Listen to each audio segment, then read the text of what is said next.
Okay sir, நீங்க இந்த சபாநாயகராகவும் இருந்திருக்கீங்க, சட்டத்துறை அமைச்சராகவும் இருந்திருக்கீங்க. ஒரு சட்டசபையில நிறைவேற்றக்கூடிய மாநில அரசின் தீர்மானத்திற்கு என்ன வலிமை இருக்கிறது ஒன்று. மற்றொன்று இந்த சட்ட ரீதியாக சட்ட ரீதியாக சட்ட ரீதியாக அந்த நீட் வந்து உச்சநீதிமன்ற உத்தரவுப்படி நீட் தேர்வு நாடு முழுவதும் நடத்தப்படுகிறது. நீங்க சட்டத்துறை அமைச்சராகவும் இருந்திருக்கீங்க. இது ஒரு மாநில அரசால அதை ஒழிக்க முடியுமா சார்?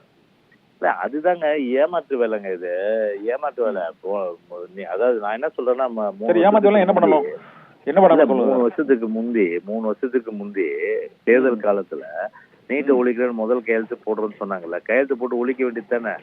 ஏன் இப்ப தீர்மானம் கொண்டு சும்மா எதுக்கு எடுத்தாலும் தீர்மானம் சொல்லிட்டு அந்த ஒரு தீர்மான அரசா தான் இருக்க ஒழிய ஒரு நீட்டை ஒழிக்கின்ற அந்த உறுதியான தீர்மானம் கிடையாது. ஏன்னா இது வந்து ஒரு கண் துடைப்பு வேலை, அவ்வளவுதான். அதனால இது எங்க 37 MP கொடுத்துருக்குறாங்க. ஏற்கனவே வந்து அவங்கதான் எல்லாம் எம்பிஸ் நிறைய 2019 ஜெயிச்சு வந்தவங்க.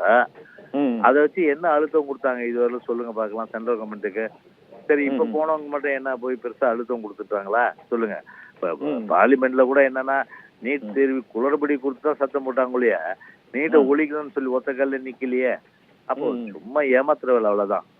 சரி, இதான் இருந்தாலும் நம்ம நீட் ஒழிப்பு ஏமாத்துற வேலை.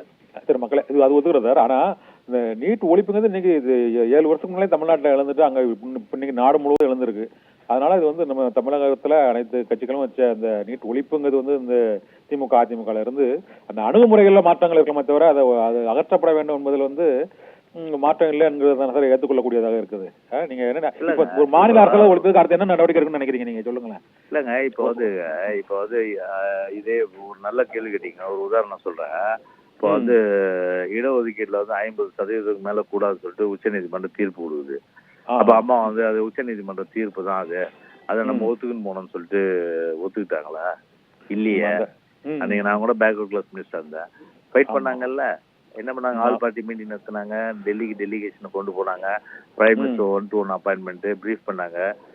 பைனரி ஸ்டேட் நம்ம முதன்மையான மாநிலம் 1921 இருந்து நாங்க தான் வந்து கம்யூனல் ஜியோ முதல்ல அமல்படுத்தின, இந்தியாவில் அமல்படுத்தின மாநிலம். ஸோ இடஒதுக்கீடுன்றது எங்களுடைய உரிமை. அதனால பழங்குடியினர், ஆதிதிராவிடர்கள், பிற்படுத்தப்பட்டோர், மிகவும் பிற்படுத்தப்பட்டோர் எல்லாருக்கும் வந்து அந்த உரிய பிரதிநிதித்துவம் கொடுக்கணும். 69% இடஒதுக்கீடு என்பது எந்த விதத்திலும் குறைக்க கூடாது அப்படின்னு சொல்லி ஒரு கான்ஸ்டிடியூஷனல் அமெண்ட்மெண்ட் கொண்டு வரல. கான்ஸ்டிடியூஷனல் அமெண்ட்மெண்ட் கொண்டு வந்து 9வது அட்டவணையில சேர்த்தாங்கல்ல. அந்த தில்லு தைரியம் வில்லு எல்லாம் அம்மாவுக்கு இருக்குல்ல. அப்ப அந்த தில்லு தைரியம் வில்லு இங்க ஸ்டாலினுக்கு இல்ல. அதுதான் அது செய்ய வேண்டியதானே. அது செய்யறதுக்கு வக்கு இல்ல. சும்மா நாளும் வந்து பாத்தீங்கன்னா தீர்மானம் போடுறது, மக்களை ஏமாத்துறதுக்கு வந்து உண்ணாவிரதம் இருக்கிறது, இதுதான். இதெல்லாம் ஒருபோதும் கை கொடுக்காது. அங்க போய் ஒரு அழுத்தம் கொடுத்து பிரைம் மினிஸ்டர் போய் நேரடியாக 37 MP அப்பாயின்மெண்ட் மக்கள் தேர்ந்தெடுத்து அனுப்புறது எதுக்கு? அங்க போய் வந்து கேண்டீன்ல வந்து சுண்டல் வடை சாப்பிட்றதுக்கு அனுப்புனாங்க சொல்லுங்க. அங்க பிரைம் மினிஸ்டர் போய் பார்த்து அழுத்தம் கொடுத்து பார்லிமெண்ட் இப்ப நாங்க வந்து காவிரி விஷயத்துல வந்து ஸ்தம்பிக்க வைக்கலையே பார்லிமெண்ட்டை, அது மாதிரி ஸ்தம்பிக்க வச்சு ஒரு பார்வை திருப்புங்க. அதெல்லாம் சேர்த்து வக்கீல் சும்மா வந்து வாய்கிலேயே பேசுறது மட்டும் திறமை இருக்கு உங்களுக்கு. இந்த கான்ஸ்டிடியூஷனல் அமெண்ட்மெண்ட் கொண்டு வருவதில்ல இவங்களுக்கு என்ன சார் சிக்கல் இருக்கு? நீங்க சொல்லிட்டீங்க, ஆலோசனை சொல்லிட்டீங்க. இது அந்த கம்யூனல் ஜியோ இந்த 52-69 அந்த 9th ஷெட்யூல்ல வந்து அப்போது மறைந்த முதல்வர் ஜெயலலிதா சேர்த்த மாதிரி நீங்க வந்து இப்போ இவங்க இந்த நீட் ஒழிப்புலையும் இவங்க வந்து ஒரு கான்ஸ்டிடியூஷனல் அமெண்ட்மெண்ட் கொண்டு வரணும்னு சொல்றீங்க. அதுக்கு வந்து இப்போ இவங்க இந்த 40 MPக்கள் என்ன சார் பண்ணணும்? அதுக்கு தாங்க ஒரு அழுத்தம் கொடுக்கணுங்க. பிரைம் மினிஸ்டர் 40 MLA 40 MPயோட போய் எப்பங்க பார்த்தாங்க அவங்க? 40 பேர் மொத்தமா போய் பார்த்தாங்களா? இல்ல 40 பேர் வந்து பார்லிமெண்ட் நீட்டுக்காக ஸ்தம்பிக்க வச்சாங்களா? இல்ல வந்து ஒரு ஒரு ஒரு இது ஒரு சிஎம் எல்லா சிஎம்கள் லெட்டர் எழுதுறாங்க அம்மா அந்த காலத்திலேயே. இது வந்து ஒரு இது ஆதரவு தேடுறதுக்கு. அந்த மாதிரி ஆரம்ப காலத்துல இது வந்து ஆதரவு தேடுறதுக்கு எதாவது சும்மாங்க. இதெல்லாம் அவங்க பதவி தாங்க பிரதானம்.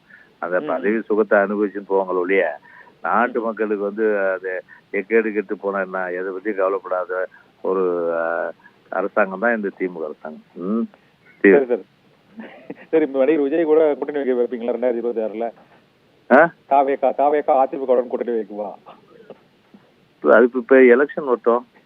சரி, அது டைம் இருக்குல்ல. அது அதனால வந்து அப்போ தேர்தல் நேரத்துல தான் எதுவும் வந்து கட்சி முடிவு செய்ய முடியாது. இப்போ என்னால வந்து எந்த கருத்து சொல்ல முடியாது. ஓகே சார், நன்றி சார். நன்றி, வணக்கம். நடிகர் விஜய் அரசியல் பிரவேசம் தொடர்பாக பல்வேறு கருத்துக்களை எங்களோட மிக்க நன்றி சார்.